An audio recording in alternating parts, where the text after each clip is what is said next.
Hi, folks. Welcome back to On Call with Insignia, where you go on call with leaders innovating the future of Southeast Asia's internet and digital economy, or as we like to call it, ASEAN Innovation. I'm your host, Paulo, and we're back with another Insignia Academy Afterthoughts episode. It's been a while since we've had one of these episodes where we actually talk to alumni, mentors of the VC Accelerator program run by Insignia Ventures Academy. And as you can see in my background, I also especially changed my background for this episode because we'll be having one of the alumni actually of the very first cohort of the program. And to give our listeners some perspective, we've actually just started our 5th cohort this week as of recording. I think it's coming out in a month from now or so, or 3 weeks from now. So we'll be well on our way to the 5th cohort. For anyone in our listeners who's interested in learning more, I'll put up a QR code here somewhere. I'll leave the link in the podcast description for you guys to get in touch and learn more. But this show is really about one of the alumni, as I mentioned earlier, none other than Jui Takle from cohort 1. So it's pretty interesting because after joining the program, she joined Tonik, one of the companies that Insignia Ventures has had the pleasure of partnering with. And we've had Greg on the show a couple of times in the past. So great to finally meet another leader of Tonik and get to know her story as well. So thanks for coming on the show, Jui. Hi, Paulo. Thanks for having me. I'm really honored to be on your show. So a quick few liners about Jui before we head into the meat of the discussion. She's had more than a decade of experience in the fintech, financial services sector in Southeast Asia and India. Prior to Tonik, she was part of fintech venture builders like Forum, agencies like CRI, SIL, Crystal, and Info Spectrum as well, like advisory, where she really got hands-on and learned about due diligence, investments, and all of that, and really leveled up by joining Insignia Academy, as I witnessed myself firsthand. But we'll definitely hear about what she has to say, I guess in retrospect. I was about to say several years, but like more than a year now from that experience. For our listeners who are curious about what you do at Tonik, I mean your positions as strategic development, but maybe you can give us a little bit more depth and a little bit detail as to what exactly that entails when it comes to a digital bank like Tonik. Maybe you can introduce yourself by sharing 3 numbers or sets of numbers that best describe what you do at Tonik today. Yeah, sure. Hi, guys. Just to introduce myself, I worked in India before moving to Singapore more than 7 years back, and I've been part of the Southeast Asia ecosystem ever since. Here in Southeast Asia, I did M&A deals. Then I worked in a venture builder which built consumer fintech companies, including Tonik Bank. That's where I built my skill assessing the gaps in the market. And now I am handling strategic development at Tonik Bank, focusing on research, strategic partnerships, and M&As. So when it comes to numbers, choosing numbers for this role, I will say it's a set of infinite numbers because I do infinite research to find rational and irrational numbers with the capacity to differentiate between them. I think it's definitely an interesting way to put it. Maybe you can share a little bit about maybe an example of, I find the irrational aspect that you talked about quite interesting with respect to strategic development. Maybe you can talk a little bit about that. How do you have to sort of differentiate between the irrational and rational aspects of it? Like I said, I have to do research and I have to put out my analysis based on that and then work on partnerships or M&As, right? So there is a gambit of research that you have to do on things, and it can be infinite. And some of it is, you can get in depth in a lot of things and get lost into it. And it was very irrational to, work on that part of research. So you have to be smart enough to know which part to pick up and which part not to pick up. So especially when it comes to a strategic partnership, finding the right fit is really important. I mean, living in the Philippines, that there are a lot of things to do and there's a lot of untapped potential there, but which way to go is something that you have to rationalize. Definitely filtering out through the noise, finding out what's relevant for the business. I'm going to shift gears a little bit now that, we've introduced you and go into your journey at Insignia Ventures Academy. We're going to start off just by sharing a little bit about how you found out about the program, because just before that, you were already doing a lot of things in Southeast Asia at the time. And what made you decide to actually join and take up this 12 weeks of, additional work? So when I was in the venture window, I got the perspective of building and scaling a startup, even understanding market gaps in the startup and which area to scale. I was also involved in fundraising for these portfolio companies. So I would speak to a lot of VCs to understand their perspective or whether they would want to invest in the company. And that's how I met Ying Lang and Insignia team, because we pitched some of the portfolio companies to him. So I was aware of Insignia's credible track record in the startup ecosystem. And one day I saw this post on LinkedIn that Insignia is doing this innovative accelerator program in Southeast Asia. And it said investing in startups by doing it. So I got interested and I applied for it. And after that, I spoke to Gail. She gave me a quick rundown and in-depth program details. And I thought, oh, wow, this sounds interesting. I should take on this and get to learn about other segments, because if you can see, my past experience was more focused on fintechs or maybe a little on finance. So I wanted a perspective on other segments and how to build pieces across other sectors, so then I can take portfolio management or strategic development roles and also build connections. And it really did help me. There are two things I wanted to note is, first, I think the way that you found out about Insignia in particular, it reminds me of like what you do in the program, right? Which is to pitch startups. Right. And so it's like pretty like comes full circle, I guess. That's what you ended up doing in the academy. And then the second is, for those who don't know, like in the program, you get assigned into teams and then you get assigned into sectors to work on and actually look for startups and talk to founders and learn more about. What sector were you focused on at the time? So like I said, I have experience in fintech, so I did not want to take fintech. I was very sure of that. I have keen interest in health tech, although I don't have background in health tech, but I've always been following some startups from before. So I took up health tech at that point. What was the experience like having to like venture into a new sort of sector that you, as you mentioned, you had interest in, but you didn't really have that kind of like experience the same way that you have had with fintech? I think it did give me a better perspective. I think I was very limited in the sense of understanding that sector. To be very honest, I had invested in one of the startups in India in health tech through a syndicate. So I had that keen interest because of that. It started from there. I don't think I ever built a thesis or I ever tried to understand the gaps in the market there. That really helped me in a different perspective. Like I realized at that point, primary segment, for example, is really developed in the region, but the secondary segment is not. Like the specialized secondary segment, that is not really developed in the health tech. And many of these startups, which like Doctor Anywhere, for example, they are getting into this secondary segment. So it was pretty interesting to understand those type of things in health tech. So I guess for anybody who's interested in learning about a sector, but they don't seem to have time to do that because of another focus that they're having, I guess. Yeah, exactly. We'll make time for you to do that. Yeah, moving on. What would you say is the highlight, or was the highlight of your experience in those 12 weeks? Was it, the IC meetings? Was it talking to founders?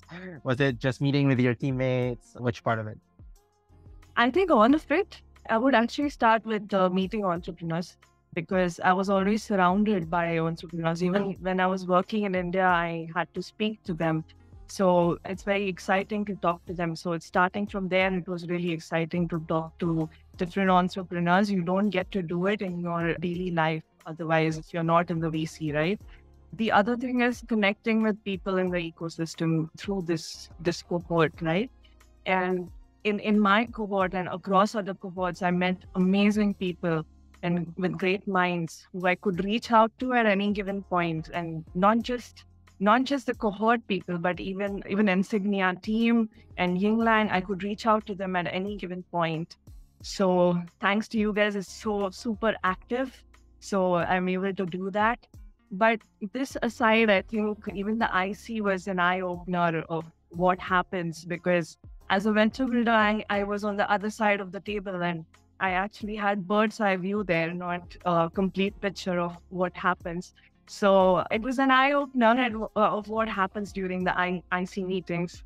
I think every time I improved the way I would look at the startups. Speaking of eye-opening experience, like what is one takeaway that still sticks with you today, and something that perhaps you apply concretely in your work at Tonik? One of the things is that, okay, let's say there is a space which is considered as a blue ocean. Then why is it a blue ocean? Is there no product market fit for it? Or, like it won't be acceptable in this region. Let's say in the other regions, there was acceptability, you could validate in the other region, but maybe in this region you cannot. And that was one thing. And the blue ocean really doesn't mean that it is blue ocean. That's also another thing that I realized.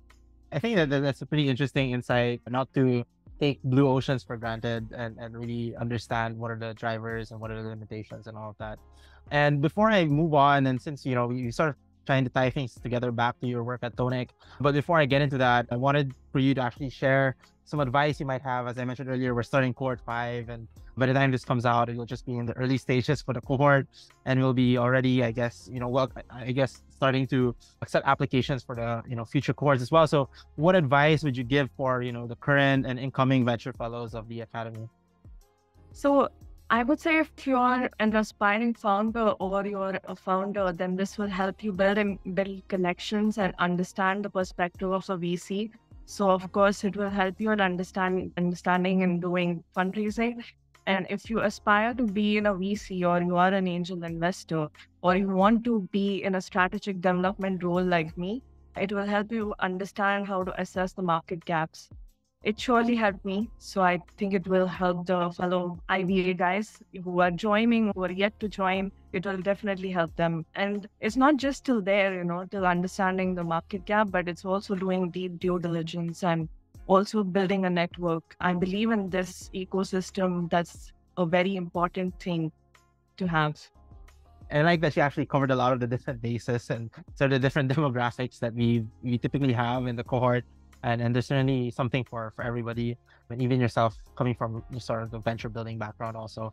And now after Academy, you joined Tonik. Maybe you can sort of help us bridge the gap in that story. Like, how did you end up joining Tonik? What made you decide to be a part of this company? I know you've probably known Greg through your work at Forum as well. Yeah. Maybe you can share a little bit about the conversation. Was it something that Greg said that convinced you, or was it sort of were you seeing, did you have your own sort of like personal thesis, like I should, digital banks is going to be the future, I should ride this ship out? Yeah, so like you rightly said, I worked with Greg, so I was in his venture builder, and I stayed in touch with Greg even after I left the venture builder, because I always looked up to him like a mentor. And before joining, I had another opportunity at hand. It was really good opportunity. So I called up Greg to consult him. But I called him up because I was unsure if I should take on this opportunity, because there were some conditions to this opportunity. At that point, he said, hey, I have this strategic development role and I think you're suitable. So I considered Tonik opportunity instead of the other one, because at that point, Tonik was at building and scaling mode. And Greg has always given me the liberty to work and think outside the box. Plus, I believe from my venture builder days that the Philippines has a huge untapped potential that you can scale with a sizable bank deposit and not wholesale liabilities. And so I think like one of the big factors based on what you've shared is definitely like Greg has been somebody that you really like look up to. You mentioned as a mentor. So my next question is, what has been sort of the biggest thing that you've learned from Greg, or that Greg has taught you in, throughout the years that you've worked with him, both in Tonik and even Forum as well? Yeah, I think it's very hard to pick out things. I've learned too many things from him. He is the most smartest and most benevolent person that I've ever worked with. He's very adept at finding market gaps and building and scaling a company. So it's very hard to pick out anything from him, but the key things that I learned is in my work, which I implement also today, is thinking out of the box and at the same time being solution oriented with whatever you've thought about and working as a team. So it's really amazing. Was there a particular experience, could be from Tonik, could be from Forum, that, you were like, I'll never forget this thing that that myself and Greg also like went through and worked out? There were too many things, but if I have to pick out one thing, like working as a team is very funny, I'm not very good with doing PPTs, honestly. And pitch decks is a very important part for fundraising. I made it in a very simplistic way for one of the portfolio companies, and he took it up and he made it really nice. And then he's like, "You did a good job." I was like, "I did not do this, but I just put the basic stuff in the deck." So he's like, "Oh, it's we as a team, never you or I." So that's the amazing thing that, I can never forget. None of my bosses have ever done this. So I was amazed with them. And actually, guess what? These are also the core values of Tonik. Yeah, he still implements all of this today. I guess Greg shouldn't listen to this episode. It might all get to him, but definitely a lot of credit where credit is due. And I think it's great to know that, it still carries that from throughout his whole, like all these experiences that he's had. And you've definitely been there on that journey as well. And speaking of, tying things together from, your past experiences at Forum as well, you talk about learning about the Philippine market and that sort of building up your conviction to join Tonik. But is there anything else from your past experience, fintech venture building, that, has impacted the way that you approach your SD role, aside from the Philippines, aside from the PPTs?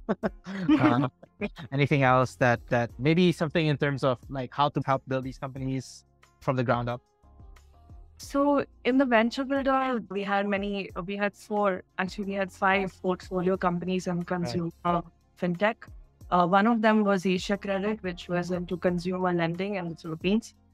The other 2 companies had limited presence in the Philippines, but because I was on the constant scanning mode in the Philippines, so I saw the landscape change since 2018 and understood what worked and what didn't work.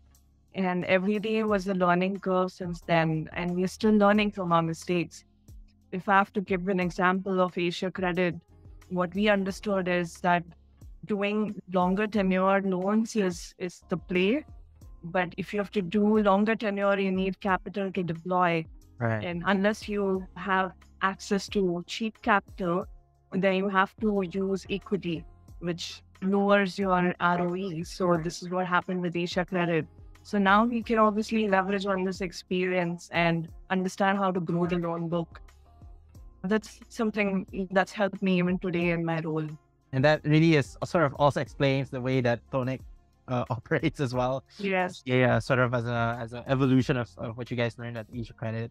And certainly like that model, Tonik being a pioneer in the Philippines for that, and to an extent the region as well, now that we see like a lot more digital banks are coming up. Even more recently in the news, like C Group launched their digital bank in Singapore. And so we're seeing that, digital banking is definitely a key part of how fintech is maturing in the region. So from your perspective, seeing that you're in the sort of like the front lines of all of this, like how does, digital banking in Southeast Asia, or even more specifically in the Philippines, how do you think it has to mature even further? What are the gaps still missing out there? And what role do you think Tonik will play in doing this? So interesting question, but I think it's still not at a maturing stage, I would say. What lacks is interoperability between the digital banking platforms and payment systems, which is a major obstacle in growth of digital banking in Southeast Asia. So interoperability allows seamless transactions between platforms, digital platforms and systems, just like how it is in India, UPI. In any ecosystem, the first thing that develops is payments, and then rest of it follows. So I would really say there is still some time for Southeast Asia, so not yet at the maturing stage. The other thing is enhancing customer experience and innovating products that are unique to customer needs in that region. People don't want to stand in long lines. Today, they just want everything done quickly on the phones, and they want personalized experience. The traditional banks in the Philippines have realized this value of the seamless experience that we and the other digital banks are giving. So they are also trying to get into it. If you look at our app, our Tonik app, you will see that once you open it, the first thing that will pop up is your first name. And you'll get reminders like, "Hey, love." So that's personalized experience. That's super easy to do any transaction on Tonik app on the go. That's something that obviously engages the people, and obviously the rest of the products will follow and there'll be more stickiness to customers. Just a follow-up question there, like especially with the first point about that interoperability, which I think is quite interesting. Do you see UPI as sort of like the model to follow for other markets in Southeast Asia, or do you think there should be like another approach that's not necessarily from the public sector or the government, sort of government driven? Maybe it could be that the fintech ecosystem itself can do it together. It doesn't have to be the government, but I still feel there is a need to do it. And this is at least my opinion, for the ecosystem to hustle and bustle like it is in India. And so moving into another big trend that we're seeing in fintech is how ubiquitous it is becoming in a lot of user experiences. And you talked a little bit about that as well, how consumers want things to be a lot more seamless. And so that goes into even sort of financial service apps as well, like where you see payment services, you're able to access insurance, access loans without necessarily having to open a banking app, for example, just directly from whatever marketplace you're using. So how do you see this sort of evolution of digital platforms to sort of capture that financial services aspect playing out? And how do you see that impacting businesses like Tonik, which are, purely financial services digital banks? I believe that this additional feature, this add-on feature, adds to the stickiness of the other product offerings and obviously increases their LTV. But with an exception of Grab and few others, many of the B2C players partner with banks or non-banks for this other product offerings. For example, Traveloka, they had a former lending product, which they ditched, and they restarted again after partnering with Bank Jago for loan disbursement. There's another example in the Philippines that I can give you, this HR tech company called Scout. They partnered with a salary-backed lender to give out loans to employees who are using Sprout platform. So this definitely gives avenues for fintechs like us to seek for partnership and leverage on their data. So I don't see that as a negative. I see that as a positive. Speaking of, you talked about Sprout and HR and sort of the different partnerships. And when I had Greg on my podcast last time, the latest news on Tonik was the Mizuho round. And now I think one of the more recent news from Tonik towards the end of the year was the acquisition of TendoPay and sort of that, expansion into these like employee financial services. Maybe you could talk a little bit about that and what that has meant for Tonik, especially given the whole push towards, these secured loans as well, and all of these like different products that you guys have on the lending side. So last year we acquired this platform called TendoPay, which is a payroll-enabled financial solutions platform with the salary-backed lending and BNPL Play in the Philippines. So it's me and my colleague who had worked on this deal. We had scouted for this deal because we felt that we have the other products like unsecured loan, and we were launching this big loan, which is a home equity loan. And we thought that this would add on to the secured lending gamut of products that we have, because, the risk is lower in this sort of product. So we decided that this has a better strategic fit than acquiring any other company. And believe me, we scanned through a lot of companies in the Philippines. Just a whole other like academy exercise going into Yes, it was totally an academy exercise. Right. Which we had to do it within 6 months. Right. And kudos on getting that deal done and, opening up that sector for Tonik. And that sort of leads me into my next question about, I guess, what excites you about Tonik moving forward. And do you see more like similar kinds of partnerships into sort of sectors where you can partner to launch more different types of secured loans? I know you already have like for the home loans, and then now for employee needs as well. Obviously, you can't share all the details, but in general, like what direction do you see Tonik going, and what excites you about Tonik today? Just to give you a little perspective on the market, then I will talk about what products we have and what we plan on doing. So what we realized is after scanning through the market that the unsecured consumer lending market in Philippines through formal and informal channel is just 15 to 20 billion USD.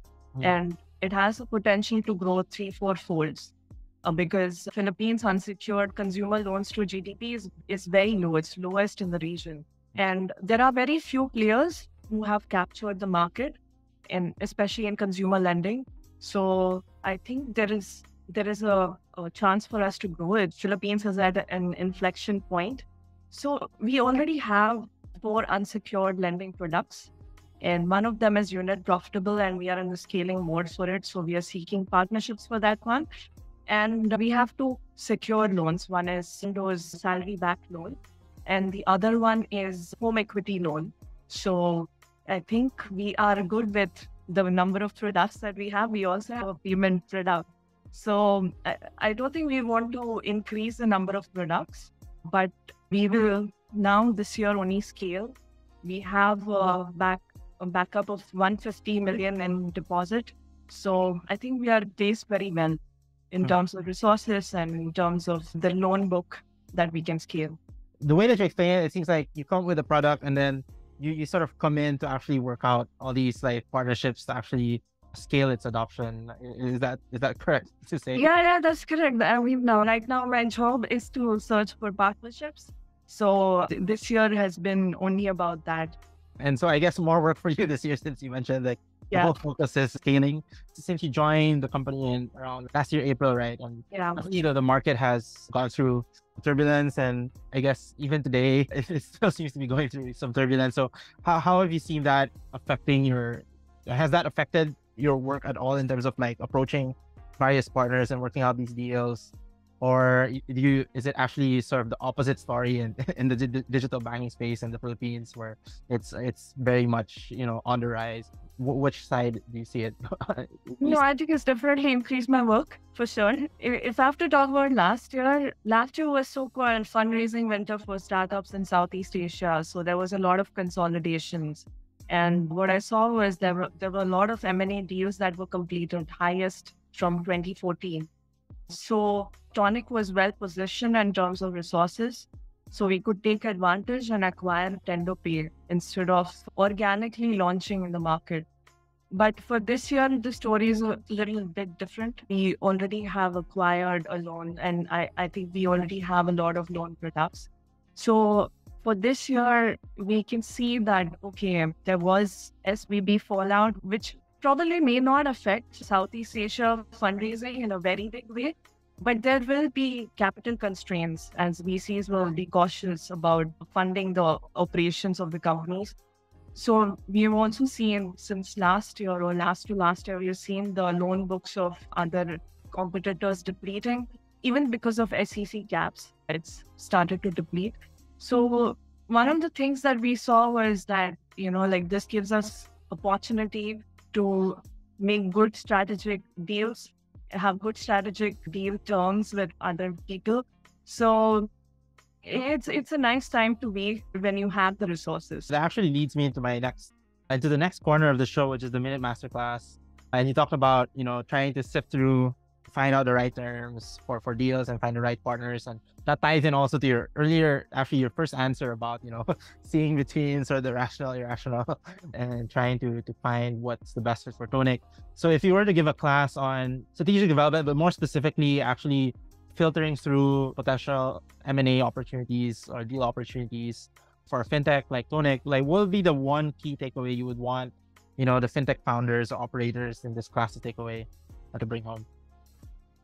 I think I gave you one takeaway on the untapped market, and like if it is huge, then why is it ocean isn't always a new ocean. Why is it blue ocean? But sometimes, like for example, what I realized was in the BNPL segment, in the non-discretionary spend, there was a company called Jungle which shut down because it was a blue ocean again. So non-discretionary BNPL was a blue ocean. So that is why it's something that they felt that they can, scheme, but we were not unit profitable. That's why they had to close down. I think that is the point that I would stress on takeaway for fintechs. So path to unit profitability and time it takes to get there is another focal point that they should have. And many of the fintechs underestimate it. I think the thing that you need to realize is it takes time to build a scorecard and achieve a sustainable cost of risk. Blue oceans are blue oceans for a reason, I guess. Yeah. Do you have any, I guess as a quick follow-up to that, do you have any framework or sort of heuristic or mental model on how to approach assessing the risk of these opportunities? What are the sort of like the top considerations that you have? So when it comes to assessing fintechs, the typical way that we went was obviously understand how big is the market in that segment itself. Let's say even if it is for salary back, how big is the market? What's the market share of the competitors? That's one of the things. And whether it is an inflection point, whether you can grow in that market. And the other thing is understanding their detailed loan book and what is their vintage write-off, what is their roll rates. These are some of the things that we did in our initial due diligence for a fintech company. Stuff that you can also get a taste of in academy. But yeah, it sounds very, very similar. Although I'm sure like a lot more, as you mentioned earlier, it took you like 6 months to actually work out everything and find what you guys were looking for. So definitely a lot of work required. So on that note, wanted to move into a chiller section of our conversation, the rapid fire round. So just some short and sweet answers for these 20 questions, hopefully for you. First up is, what digital technology innovation excites you the most today? Since I'm in fintech, I'll really say this in the fintech segment. It's blockchain as a mode of transaction. So I think blockchain can be more efficient than traditional transaction methods, as it enables cheaper transactions. Because the network is decentralized and automated, it can operate 24/7 without the need for intermediaries to do manual processes. So Right. obviously this reduces the cost, and particularly for cross-border transactions, also it reduces frauds. So your Union Bank in Philippines, they have I2I platform, which is a blockchain-based technology for remittances and cross-border payments. So it's existent in Southeast Asia. If you were to be invited to produce a Netflix or OTT series, what would be the title and what would it be about with you?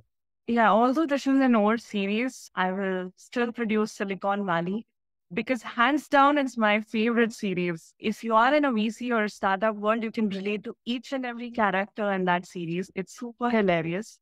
I would make it on Southeast Asia ecosystem and I would name it Block 71. One of the characters flies over to Singapore and starts off a new gang. Looking back now, what is a skill, could be a soft skill or hard skill, that you believe you should have learned back in your time as a student? I think I should have learned the knack to connect to people in my university days, or maybe a little earlier or later in my career. Having said that, I learned this skill in my life very, very late, and it didn't come very easily to me. If there's something you could automate in your job just by wishing for it, what aspect of that role would it be?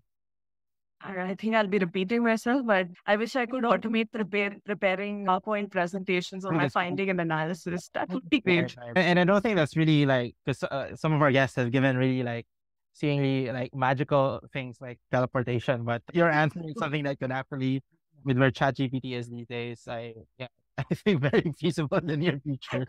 What's your favorite go-to destination in Southeast Asia, apart from Singapore? Or what trip are you most looking forward to taking in the region? I think my favorite place in Southeast Asia is Boracay. It's got serene white sand beach with emerald green water, and I want to go again. Right. As a Filipino, thanks for promoting. Yeah, Right, I'm Filipino at heart, so I think everything turns into Philippines. What has been your favorite activity to de-stress?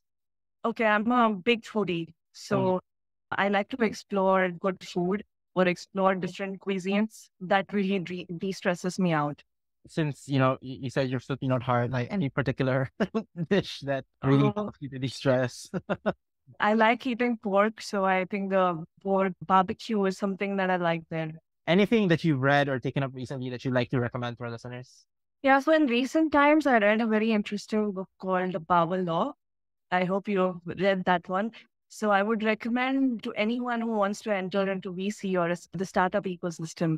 Right. It gives interesting anecdotes of early stage VCs in the 1950s and about the startups. At that point, they were startups like Apple, Google, Uber, WeWork, and successful VC figures. So it explains, the extreme ratio of success and failure in the VC world. So that's why it's called The Power Law. Definitely read Power Law and watch Something Ventured and then join Insignia Academy. So you can see I'm totally connected to the startup world. Right. On that note, thank you so much, Jui, for coming on the show. It was great to not just learn about your experience at IB, but also learn about how you've grown in, and Tonik, almost like, dare I say, like a Padawan for Greg in the fintech space, and share a little bit of your perspectives on fintech in the Philippines and the region, which have been really interesting to hear, and also your own practices when it comes to filtering out potential M&A opportunities, deal opportunities, and partnership opportunities in the markets that you're working on. So yeah, thanks again for coming on the show, Jui, and hopefully we'll hear more great stuff from Tonik in the coming months. Sure, and hopefully. Thanks a lot for having me again. Yeah.